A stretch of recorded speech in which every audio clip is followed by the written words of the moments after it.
গত রাত আনুমানিক 4 ঘটিকায় সকাল 4 ঘটিকার দিকে র্যাব 15 টেকনাফ ক্যাম্পের একটি চৌকস আভিযানিক দল গোপন তথ্যের ভিত্তিতে জানতে পারে পার্শ্ববর্তী দেশ মিয়ানমারের কতিপয় কুখ্যাত মাদক কারবারি এবং তাদের চক্রের সদস্যরা মাদকের একটি বিশাল চালান সহ গোপনে কক্সবাজার জেলার টেকনাফ থানাধীন এলাকায় নিয়ে আসছে।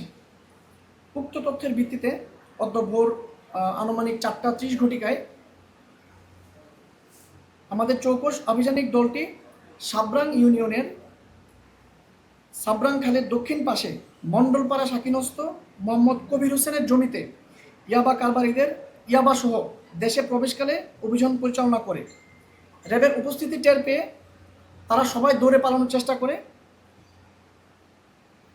চেষ্টা করাকালীন সময়ে আমাদের র্যাব সদস্যগণ আন্তর্জাতিক মাদক চক্রের সাথে জড়িত 2 জন মিয়ানমারের নাগরিক মাদক কারবারিকে আটক করতে সক্ষম হয়। আপনাদের অবগত করছি, এই 2 জন ছাড়াও আরও প্রায় 4 থেকে 5 জন তারা আপনার দৌড়ে পালিয়ে যায়, আমরা তাদেরকে ধরতে পারিনি। এরাও আমরা ধারণা করছি এরাও আপনার মিয়ানমারের নাগরিক। আরও 4-5 জন অজ্ঞাত ইয়াবা কারবারি দৌড়ে পালিয়ে যায় এবং তাদের নাম ঠিকানা আমরা সংগ্রহের চেষ্টা করছি এবং আমরা তদন্তের মাধ্যমে আমরা ইনশাল্লাহ তাদেরকে ধরতে বা তাদের নাম পেতে আমরা সক্ষম হব। আটক মাদক কারবারিদের জিজ্ঞাসাবাদে স্বীকার করে তারা অবৈধভাবে সীমান্ত পার হয়ে মিয়ানমার থেকে ইয়াবার এই বড় চালানটি নিয়ে আসে। এতে সর্বমোট 5 লক্ষ পিস ইয়াবা পাওয়া যায়।